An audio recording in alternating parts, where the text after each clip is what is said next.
Dear students, today we are going to start a new chapter. How do organisms reproduce? Can you give me answer for it? How do organisms reproduce? Yes, you all know about the process of reproduction, right? Reproduction is one of the basic feature of an organism, right? One of the basic feature of organism. So let me ask you a question. What is reproduction? What is reproduction? Yes, reproduction is a process to sustain the organism in a particular species, right? It helps to sustain the organism in a particular species. Human is a species, am I right? Okay, in that species, the organisms can sustain by the process of reproduction. There are two types of reproduction. First one is asexual reproduction, second one is sexual reproduction. Asexual reproduction and sexual reproduction. Clear? I know you have learned about the reproduction in 8th standard, 7th and 8th standard, right? 7th and 8th standard. First of all, to sexual reproduction. What is sexual reproduction?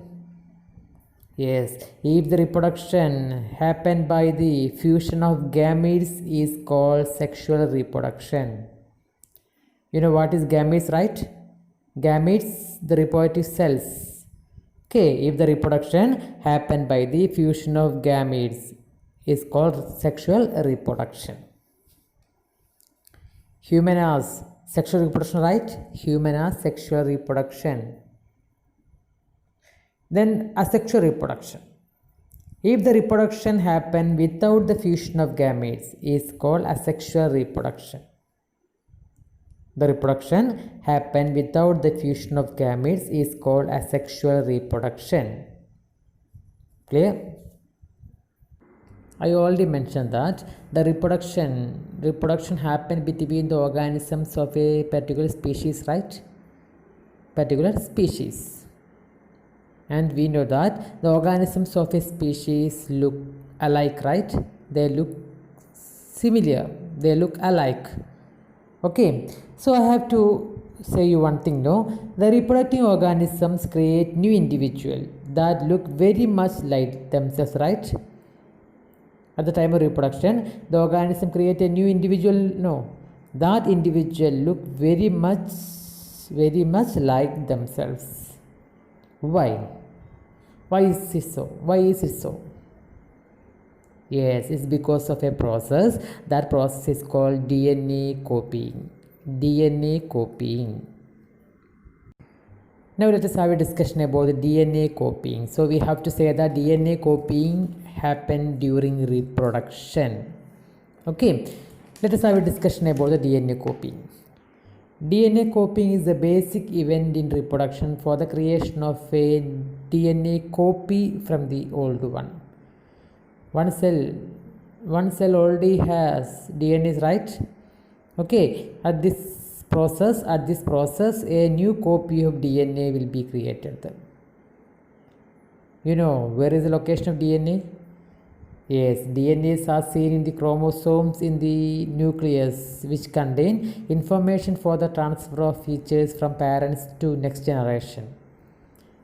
That factor is called genes, right? Yes.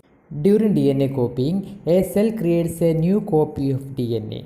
Cell creates a new copy of DNA, and that copy of DNA will be separated from this cell to the newly formed cell. After separation, one copy of DNA keep in the original cell. One copy means the old one keep in the original cell and simply pushing the other one out. Simply pushing the other one means the newly created one out. The copy pushed out could not have any cellular structure there, right? Okay, the pushed out DNA could not have any cell support there. Therefore, DNA copying is accompanied by creation of an additional cell. Okay, DNA copying is accompanied by creation of an additional cell. For that, the cell division will happen there. That means effectively a cell divides to give rise to two cells. for the cellular support. That's why we are saying that DNA copying is accompanied by cell division. Cell division. Then I have to ask you a question now. Which type of cell division is it? This cell division happened here in reproductive cell, right? Can you give me answer? Which type of cell division is this? Yes, that is meiosis, right? Meiosis. You have learned about meiosis in your 9th standard, right? That is meiosis cell division. Now, what is the necessity of DNA copying in organisms? What are the importance? Shall we have a discussion about it? Yes. DNA copying is important for the maintenance of body design that allow the organisms to live in a particular species. Okay, all the organisms of a species have their own body design, right? That body design can be maintained by DNA copying. Okay, that organisms can maintain the body design. That organisms can maintain the body design that species by DNA copying. Okay, then did you notice variations of the organism in that species? The body designs are same, but they have some variation between them. No, they have some difference in between them. Okay, that variations occur by DNA copying. The occurrence of variations in between the organisms in a species caused by what? Caused by DNA copying. Okay, so these are the importance of DNA copying in organisms. Have you got it? Yes. Now, let us have a discussion about the asexual reproduction process. Asexual reproduction process. Okay. Yes, different types of asexual reproduction process. First of all, we have to start from the single cell organisms. That means from the unicellular organisms. The first method is binary fission. Binary fission. In unicellular organisms, the asexual reproduction takes place by binary fission. In bacteria and protozoa, the mother cell equally divides into two equal halves and two daughter cells are formed here. Examples you got, right? Bacteria and protozoa. The mother cells equally divides into two equal halves and two daughter cells are formed here at the time of binary fission. You got it? Yes. In this process, the cell divides at any plane by the division of cytoplasm and nucleus. The unicellular organisms Leishmania, which cause Kala-Azar disease, also reproduced by binary fission. Leishmania is a unicellular organism. Leishmania. The Leishmania organisms cause a disease called Kala-Azar. Kala-Azar. Okay, that Leishmania also reproduced by binary fission. So here you got three examples of organisms which reproduce by binary fission. First one is bacteria, next one is protozoa, and third one is Leishmania. Leishmania. Next mode of asexual reproduction is multiple fission. Multiple fission. This is another asexual reproduction process in unicellular organisms in which cytoplasm divides into many and number of daughter cells are formed here. Cytoplasm of the particular organism divides many and number of daughter cells are formed here. Okay, the Malarian parasite called Plasmodium. Plasmodium is a parasite which causes disease malaria. Okay, that Plasmodium reproduced by multiple fission. The Plasmodium reproduced by multiple fission. In Plasmodium, cytoplasm of the single cell organism divides into many, and that divided parts will become new organisms. So number of organisms will be formed from a single cell here. Example you got, right? Plasmodium. Plasmodium. The next method of asexual reproduction is fragmentation. Fragmentation. In this asexual reproduction process, the body simply breaks up into small pieces or fragments. Small pieces, that pieces are termed as fragments. These fragments grow into a new individual. This fragment grow into a new individual. Okay. You have learned about the fragmentation in your 7th standard, right? Fragmentation. A newly formed organisms from fragments. Okay. Spirogyra is an organism which can reproduce by fragmentation. Example of organism is Spirogyra. Okay, Spirogyra can reproduce by fragmentation. Next method is regeneration. From the name itself, no, you can find what is it? Regeneration. Regeneration of a new organism, right? In some organisms, their body can be cut at any plane into number of pieces and each piece grow into a complete organism. Each piece grow into a complete organism here.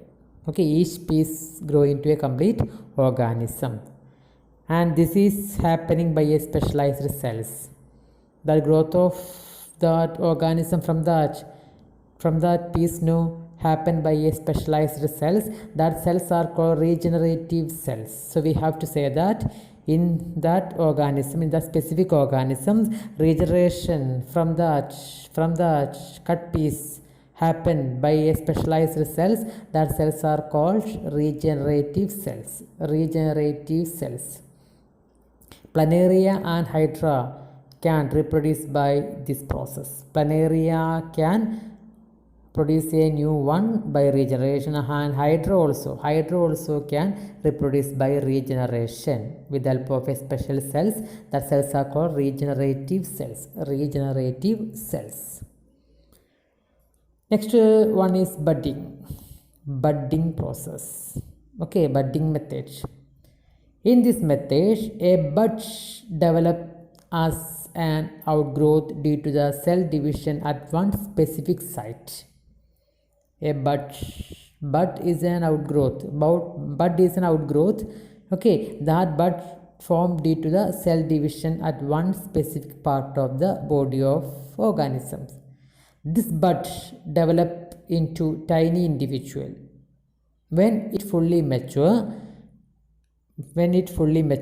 detach from the parent body and become new independent individual.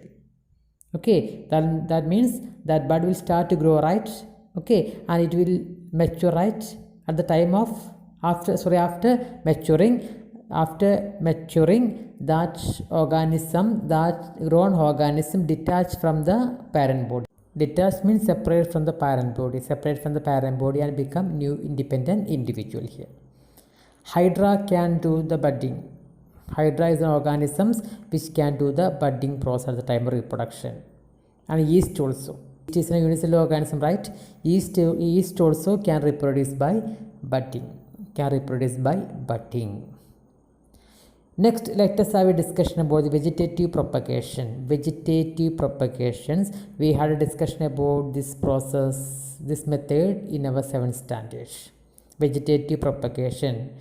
First of all, you have to know what is vegetative parts, right? Vegetative parts. Yes, the parts which grow in plant body is called vegetative part, right? The part which grows in plant body is called vegetative part. We know that root, stem and leaves are the parts of plants which develop into a new plant under appropriate condition, right? These parts of plants are called vegetative parts. The development of new plants from these vegetative parts artificially is called vegetative propagation. Okay, we know that the plants of our surroundings develop naturally, right? Naturally. A new plant will develop from them naturally. But nowadays we can develop new plants from parents' plants by artificial method, right? From the vegetative parts by artificial method. This method is called vegetative propagation. You know that budding, layering, grafting, tissue culture, others are some methods of vegetative propagation, right? Budding, layering, grafting, tissue culture are some methods of vegetative propagation. Here we can produce new plants from the vegetative parts by adopting artificial methods. Sugarcane, rose, grapes, banana, orange, jasmine are the plants which can produce by this method. Okay, we can produce many plants by this. No, some examples I already given you here. No, sugarcane, rose, grapes, banana, orange, jasmine, mango. Okay, such type of plants we can produce artificially by vegetative propagation, method. Okay. Now shall we have a discussion about the advantages of vegetative propagation? Yes. First one is plants produced by vegetative propagation have all the desirable qualities of parent plants. Plants produced by vegetative propagation have all the desirable qualities of parent plants. Second one, plants raised by this method can produce flowers and fruits earlier than those produced from seeds. Okay, plants produced by this method can produce flowers and fruits earlier than those produced from seeds. Third one, all plants produced are genetically similar to the parent plants. All plants produced are genetically similar to the parent plants. Then fourth one, by these methods, hundreds of plants can produce from one parent plant, especially by tissue culture. Okay, by adopting this method, no, we can produce hundreds of plants. From one parent plant. Okay, especially by the process of tissue culture. So these are the advantages of vegetative propagation. Okay, then have you ever noticed the formation of new plant from leaf? Yes, leaf also a vegetative part, right? Okay, one example I want to give you, that plant is bryophyllum. In these plants, buds produce from the leaf margin and they fall onto the soil and develop into a new plant. Okay, the bud will form from the leaves. Okay, then that bud will start to grow. It will fall off.